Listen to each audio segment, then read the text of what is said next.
días y bienvenida a RPP, señora Nelly Luna, felicitándola por el libro Esta democracia no es democracia, en la que 4 periodistas mujeres hacen entrevistas a 11 personalidades respecto de la situación de la democracia en América Latina. El libro está publicado por Debate y es una iniciativa de Ojo Público bajo su dirección editorial. Adelante, señora Nelly Luna, díganos una palabra, ¿cómo nació la iniciativa de este libro y qué año? Porque el tema que aborda ha ido evolucionando drásticamente durante los últimos tiempos. Sí, hola Fernando, hola Mabel, gracias por hablar del libro. El libro surgió como me parece una necesidad que teníamos en Perú, pero también conversando con varios colegas de la región, de entender cuáles eran las causas, pero también iba a ser el devenir de esta deterioro democrático que tenemos, que atraviesa evidentemente el Perú, pero que atraviesan otros países de la región. Incluso hay varios indicadores que se citan dentro de la publicación, donde se habla que hay un deterioro mucho más global, ¿no?, del estado de la democracia en el mundo. Y lo que plantea es precisamente recoger desde diversos puntos de vista cuáles son esos motores de la crisis, pero al mismo tiempo cuáles podrían ser algunas salidas a esta disfuncionalidad en la que nos encontramos, ¿no? Y los ejes precisamente que recorre el libro en las entrevistas tienen que ver con populismo, con crimen organizado, con la crisis del sistema de confianza hacia la justicia, con el avance de economías ilegales, con el estado de la libertad de prensa, incluso también el estado de los derechos humanos, ¿no? Y estas personalidades con las que hemos conversado precisamente, que son en algunos casos intelectuales, en otros casos liderazgos indígenas, nos permiten y ayudan a entender precisamente cómo se ve desde diferentes puntos de vista esta crisis.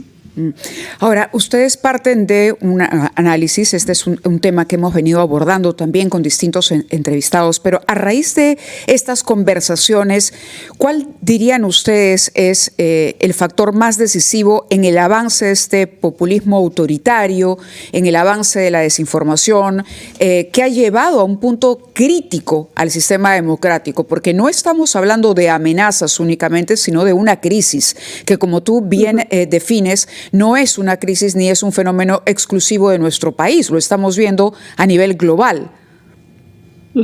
Sí, a mí lo que me parece que es la sensación que recorre en casi todas las entrevistas es el de la decepción, ¿no? Cómo la democracia no ha logrado satisfacer la cantidad de demandas que existían hacia los diferentes grupos de personas en las que se confió este sistema político. Y esa decepción tiene que ver con derechos no cumplidos, con expectativas no resueltas, con esta promesa incumplida, ¿no?, que generó la democracia en los países, y hay un repaso incluso bastante crítico de esta situación después de la Segunda Guerra Mundial, ¿no? O sea, no es un libro sobre historia, pero sí trata de analizar, o sea, qué pasó con esta promesa republicana democrática que surgió en muchos países de Occidente después de la Segunda Guerra Mundial, y el sentido de las estadísticas, las tendencias, incluso las mismas opiniones que se recogen en estas entrevistas, hablan de esa desconexión de la gente en el territorio con este sistema político que tiene unas estructuras representativas y que no ha logrado satisfacer, ¿no? Entonces hay una sensación de que la democracia no me funciona, entonces ¿por qué tengo que defenderla? Claro. Y en ese vacío, en esa desconfianza, es que avanzan populismos, economías ilegales y otros motores, ¿no?, del deterioro. Claro, y además me parece revisado alguna de las entrevistas y se coincide mucho, por ejemplo, en lo que ha ocurrido viendo solamente el caso peruano, después, por ejemplo, de la recuperación de la democracia tras el gobierno de Alberto Fujimori Montesinos, digamos, ese periodo, lo que vino después, esa democracia rescatada, si se quiere, tampoco cumplió con acortar las brechas a pesar de un crecimiento económico que se destacaba en todas partes, el famoso chorreo que no llegó, ¿no? Y luego, además, las revelaciones de presidentes envueltos, gobernantes envueltos en casos de corrupción. Entonces es lógico que el ciudadano se pregunte, a ver, si esto es la democracia, si el país crece y a mí no me toca, y si además todos los gobernantes terminan envueltos en casos de corrupción, habrá que cambiar de sistema. ¿Es un riesgo real? Un analista hace poco nos decía, Nelly, aquí en el estudio, nos decía a propósito de la próxima campaña electoral que vamos a enfrentar, decía, esta elección será entre el sistema y el antisistema. ¿Coincidirías tú con un diagnóstico así? ¿Y qué hacer, en cualquier caso, para defender un sistema que en efecto no es perfecto, pero que finalmente nos mantiene a raya del peligro de una dictadura y de un autoritarismo que sería lo contrario al sistema democrático? Dejamos la pregunta ahí, la reflexión. Vamos a escuchar el gran resumen de la hora. 5 minutos de la mañana, ingresamos a la segunda hora de ampliación de noticias y estamos conversando desde el Cusco con Nelly Luna Amancio. Ella es editora del libro y una de las entrevistadoras de este volumen titulado Esta democracia no es democracia, directora de Ojo Público. El libro es un esfuerzo de Ojo Público y Penguin Random House. Y es interesante porque empieza a analizar, primero a partir de un diagnóstico y el diagnóstico que hacen los entrevistados, entre ellos personalidades como un premio Nobel de Economía del 2024 y un exdirector de The Washington Post, entre otros. ¿Qué es lo que está pasando? ¿Por qué es que la democracia se está debilitando frente a iniciativas totalitarias? ¿Qué es lo que está provocando esta crisis y está permitiendo, por ejemplo, entre otras cosas, el avance de las economías ilegales y cómo podemos defender y revalorar las instituciones? Nelly, yo te hablaba de ese diagnóstico y de esa desilusión y te preguntaba por una sentencia prácticamente que nos dio un analista hace poco, un español, creo que lo entrevistábamos, Fernando, no recuerdo en este momento, fíjate el nombre, pero me quedó grabada la frase. Dijo, en esta oportunidad el Perú va a enfrentar una elección entre el sistema y el antisistema. Es decir, antes que fujimorismo y antifujimorismo, que es más o menos lo que ha venido marcando las últimas elecciones, esta vez vamos incluso a confrontar y a tener dos posiciones que ponen en tela de juicio la continuidad de este sistema, o si finalmente los peruanos quieren apostar por algo diferente, y ahí el riesgo de lo que podría ser diferente. ¿Qué herramientas tiene la democracia hoy para defenderse, Nelly? Sí, yo creo que es importante también, Mávila, salirnos un poco de la caja en temas de qué estamos hablando cuando se habla de sistema, ¿no? Ajá. ¿Qué será un antisistema ahora? Porque si recordamos luego del gobierno de Fujimori, el proceso de retorno a la democracia, en las primeras elecciones después de la recuperación democrática, ya se hablaban de candidatos antisistema. A Fujimori le dijeron candidato antisistema. Entonces, pero claro, era antisistema en ese momento, lo que él consideraba la partidocracia, digamos. Exacto. Y ahora mismo decimos, bueno, ¿qué sistema es? ¿O quién está defendiendo el sistema democrático actual, el que representa la estructura de gobierno de Dina Boluarte, o estamos hablando de otro sistema? Donald Trump también es un candidato antisistema, ¿no?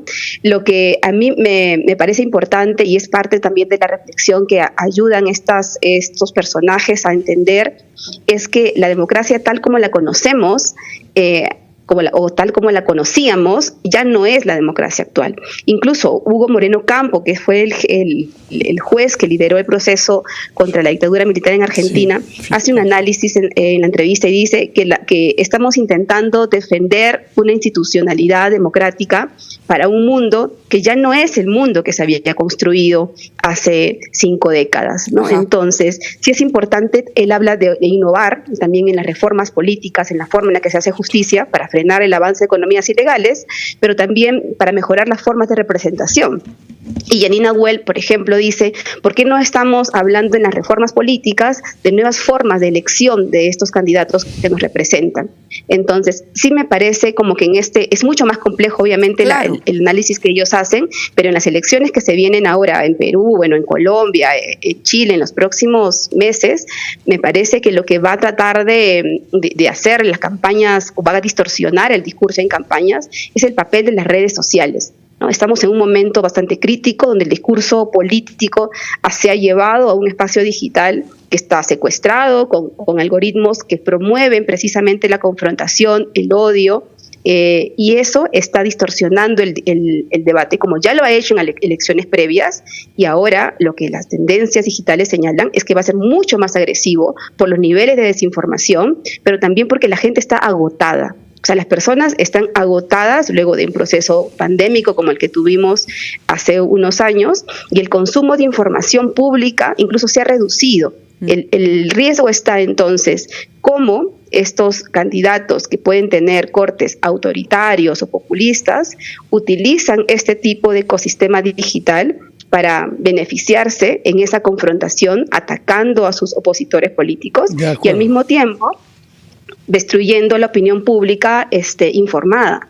Hay otro factor que usted introduce en el libro, una de las 11 entrevistas hecha por usted misma, por lo demás, es a un especialista uruguayo en términos de criminalidad, Juan Pablo Luna, y es tanto más interesante que en general no asociamos a Uruguay como un país particularmente afectado por este fenómeno.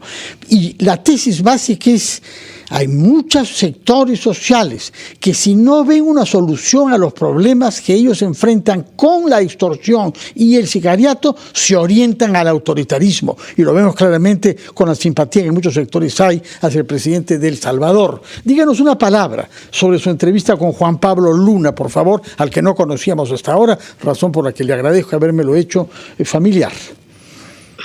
Sí, bueno, primero Juan Pablo Luna no es mi familiar. No, familiar pero digo para mí, familiarizado con su pensamiento. Okay. Ay, disculpe, no he querido de ninguna manera insinuar que tenía vínculos familiares con Uruguay. Sí me han preguntado. No.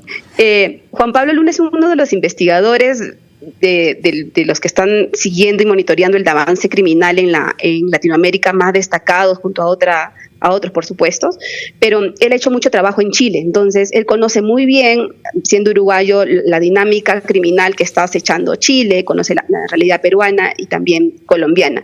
Y una de las tesis que él menciona es precisamente ¿qué fue primero? ¿El deterioro democrático a consecuencia del avance de las economías ilegales o las economías ilegales avanzaron a consecuencia del deterioro? Y él dice algo interesante, ¿no? Que para él sigue siendo la desigualdad uno de los problemas, uno de los motores del avance criminal, pero también menciona que estas nuevas formas de organizaciones criminales son completamente diferentes a las que estábamos acostumbrados a perseguir incluso hace 2 décadas. Y ponemos el ejemplo del narcotráfico. Existe una lucha de décadas contra el narcotráfico en América Latina que no ha dado buenos resultados, y ese mismo esquema de persecución del delito del tráfico de drogas se ha llevado a las actuales bandas organizadas. Pero las bandas de hoy no son bandas locales, ¿no? Son bandas de vocación transnacional.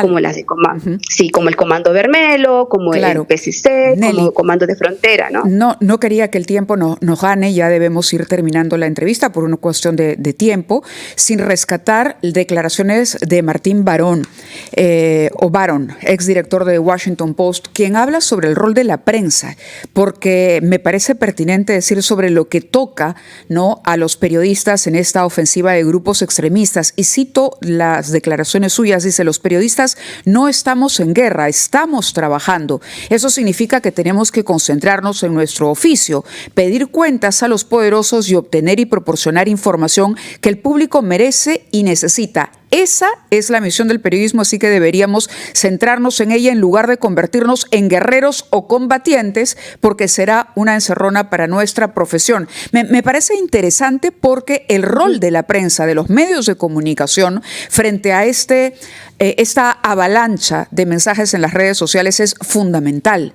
¿no? Y lo digo con un espíritu autocrítico.